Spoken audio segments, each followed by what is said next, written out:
नमस्ते, मेरा नाम कलावती चावल है और आज हम अर्थशास्त्र के सतत एवं व्यापक मूल्यांकन के बारे में चर्चा करेंगे।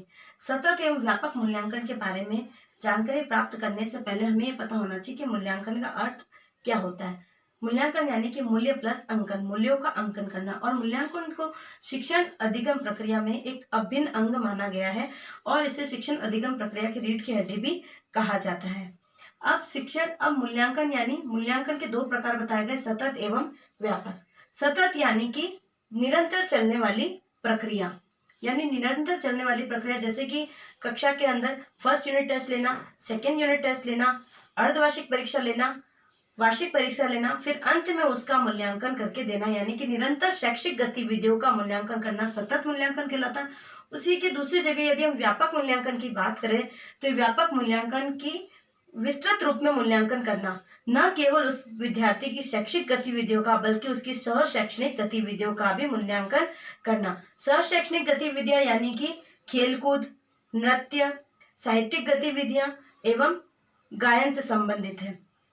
उसी प्रकार हम देखेंगे कि व्यापक जो मूल्यांकन है उसके अंदर हमें छात्रों के किन किन पक्षों का ध्यान रखना चाहिए, व्यक्तिक और सामाजिक गुण का। यानी कि जब हम किसी व्यक्ति का सतत एवं व्यापक मूल्यांकन कर रहे हैं या व्यापक स्तर पर उसका मूल्यांकन कर रहे हैं तो हमें उसके व्यक्तिक और सामाजिक गुणों की जानकारी होना अत्यंत आवश्यक है। दूसरा पॉइंट आता है हमारा पाठ्य संबंधी क्रियाएं, यानी कि जब हम व्यापक स्तर पर किसी विद्यार्थी का मूल्यांकन कर रहे हैं तो हमें उसके पाठ्य सहगामी क्रियाओं का भी नॉलेज होना बहुत जरूरी है। यानी कि उसने अपने पाठ को कक्षा के अनुरूप सही समय पर पूर्ण किया है या नहीं किया है, या वो अन्य विद्यार्थियों की तुलना में उनसे पीछे ना रहा हो। उसके बाद में हमारा आता है कि स्वास्थ्य संबंधी क्रियाएं, यानी कि किसी विद्यार्थी का कक्षा के अनुरूप स्वास्थ्य है या नहीं है। यानी हो सकता है कि उसे कोई शारीरिक समस्या हो, तो उन सभी चीजों को हम उन सभी पहलुओं को ध्यान में रखते हुए किसी विद्यार्थी का व्यापक स्तर पर मूल्यांकन करना चाहिए। फिर हमारा था छात्र की अभिरुचियां। इसके अंतर्गत हमें छात्र की अभिरुचियों का ध्यान रखना भी अत्यंत आवश्यक है। यानी कि कक्षा कार्य, यानी कि हमारी जो शिक्षा है वो बाल केंद्रित शिक्षा है। बाल केंद्रित शिक्षा से हमारा अभिप्राय होता है कि बालकों की रुचि और योग्यता के अनुसार होना। तो उसी के अंतर्गत उसकी अभिरुचियां, यानी कि जो विषय हम पढ़ाने जा रहे हैं उसमें छात्र की रुचि है या नहीं। यदि उसकी रुचि नहीं है तो हमें उसकी रुचि को उस विषय में विकसित करना है। यानी कि इतनी सारी शिक्षण विधियां दे रही, जिस शिक्षण विधियों के माध्यम से हम विद्यार्थी की शिक्षण के प्रति यानी उस विषय के प्रति हम उस व्यक्ति की अभिरुचि विकसित कर सकते हैं। और उससे पहले हमें यह भी जानना जरूरी है कि उस विद्यार्थी की किस शिक्षण विषय के प्रति या किस विषय के प्रति उसकी रुचियां हैं। उसके बाद में हमारा जो आता है कि जो सतत और व्यापक मूल्यांकन है उसकी आवश्यकता। सतत एवं व्यापक मूल्यांकन की आवश्यकता क्यों है? सतत एवं व्यापक मूल्यांकन से विद्यार्थियों की प्रगति की योग्यता और उपलब्धि की सीमा के स्तर का निर्धारण किया जाता है। यानी कि सतत और व्यापक मूल्यांकन जब किया जाता है तो विद्यार्थियों की प्रगति, यानी कि विद्यार्थी ने कितना अचीवमेंट किया है, उसकी योग्यता कितनी है, उसकी उपलब्धि कितनी है, और उपलब्धि के आधार पर, उसके अचीवमेंट के आधार पर उसने उस ज्ञान का अर्जन किस सीमा तक किया है और वो किस स्तर तक है, इसकी जानकारी हमें सतत एवं व्यापक मूल्यांकन के द्वारा पता लगती है। दूसरी इसकी आवश्यकता है कि सतत एवं व्यापक मूल्यांकन से कमजोरियों का निदान किया जा सकता है। यदि जब हम कक्षा में किसी विद्यार्थी को, यानी हम कक्षा में हम पढ़ा रहे हैं, जब हमें पता लगता है कि कुछ बच्चे होते हैं जो प्रतिभाशाली होते हैं, जो एक बार में समझ आते हैं, कुछ बच्चे होते हैं जो औसत होते हैं, जो एक बार या दो बार में समझ आते हैं, कुछ विद्यार्थी होते हैं जो मंदबुद्धि होते हैं, जिनको कहीं बार बार प्रयास करने के बाद में भी समझ में नहीं आता। तो इससे क्या होता है कि जब हम मूल्यांकन करते हैं तो हमें पता लग जाता है कि कौन विद्यार्थी कितना पिछड़ा हुआ है। इससे हमें उसकी कमजोरियां पता लग जाती है और कमजोरियां पता लगने के बाद में हम उस विद्यार्थी की इन कमजोरियों को दूर करने का प्रयास कर सकते हैं। और इसकी सहायता से शिक्षक प्रत्येक कक्षा में विद्यार्थी को अलग अलग रूप से, उसकी जो प्रत्येक विद्यार्थी की जो अलग अलग कमजोरियां सामने आ रही, क्योंकि जो उनकी कमजोरियां हैं और उनकी आवश्यकताओं का हमें पता लग जाता है कि इस विद्यार्थी की हमें कितना और उसको पढ़ाने की, कितना और ज्ञान देने की, कितना और समझाने की हमें आवश्यकता है, उसका पता हम सतत एवं व्यापक मूल्यांकन के द्वारा लगा सकते हैं। इससे शिक्षक को प्रभावी शिक्षा कार्यनीति तैयार करने में सहायता मिलती है।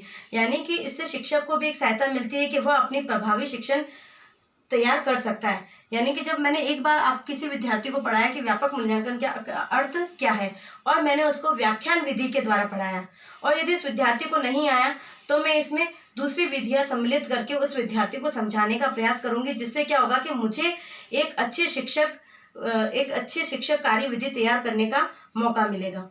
अब उसके बाद में हम बात करेंगे तो छात्र के विकास का निर्धारण, यानी कि सतत एवं व्यापक मूल्यांकन के द्वारा छात्र के विकास का निर्धारण किस किस द्वारा होता है। सबसे पहला है यहाँ पर ज्ञान, यानी कि जब हम सतत और व्यापक मूल्यांकन करते हैं तो हमारे सामने सबसे पहला जो मुख्य बिंदु आता है कि उसके ज्ञान का विकास हुआ है या नहीं, यानी कि जब हमने विद्यार्थी को पढ़ाया गया तो उसने ज्ञान को किस सीमा तक अर्जित किया, उसका पता हमें सतत एवं व्यापक मूल्यांकन के द्वारा ही लगता है। दूसरा है हमारा समझ एवं व्यापकता, यानी किसी विद्यार्थी ने उस कंटेंट को कितना समझा है, कितना व्यापक स्तर पर समझा है, इसका अंकन करने के लिए हम सतत एवं व्यापक मूल्यांकन की सहायता लेते हैं। दूसरा है हमारा लागू करना, यानी कि जब हम कक्षा में सतत एवं व्यापक मूल्यांकन को लागू कर रहे हैं तो हमें यह देखना चाहिए कि विद्यार्थियों के अंदर सिर्फ शैक्षिक गतिविधियां ना होकर शैक्षणिक गतिविधियों को भी इसमें सम्मिलित कर किसी विद्यार्थी का हमें मूल्यांकन करना चाहिए। नेक्स्ट है हमारा कि इसके उद्देश्य क्या है, सतत एवं व्यापक मूल्यांकन के उद्देश्य क्या है। क्योंकि जब हम किसी भी विषय के बारे में पढ़ते हैं या किसी भी चीज की चर्चा करते हैं तो हम किसी ना किसी उद्देश्य को लेकर करते हैं। किसी विद्वान ने कहा है कि यदि हम बिना उद्देश्य के कुछ भी कार्य करते हैं तो हम उस नाव में बैठने के समान है जिसमें पतवार नहीं है, और उस नाव में जो हम बैठ जाते हैं जिसमें कोई पतवार नहीं है तो या तो वो हवा के थपेड़े खाकर कहीं किनारे लग जाती है या वहीं पर गोता खाकर बीच में डूब जाती है। यानी कि बिना उद्देश्य के हम कोई भी कार्य नहीं कर सकते। यदि हम कक्षा में भी आते तो हम एक उद्देश्य के साथ आते हैं कि हम इस व्यक्ति में या इस विद्यार्थी के अंदर यह व्यावहारिक परिवर्तन ला सकेंगे।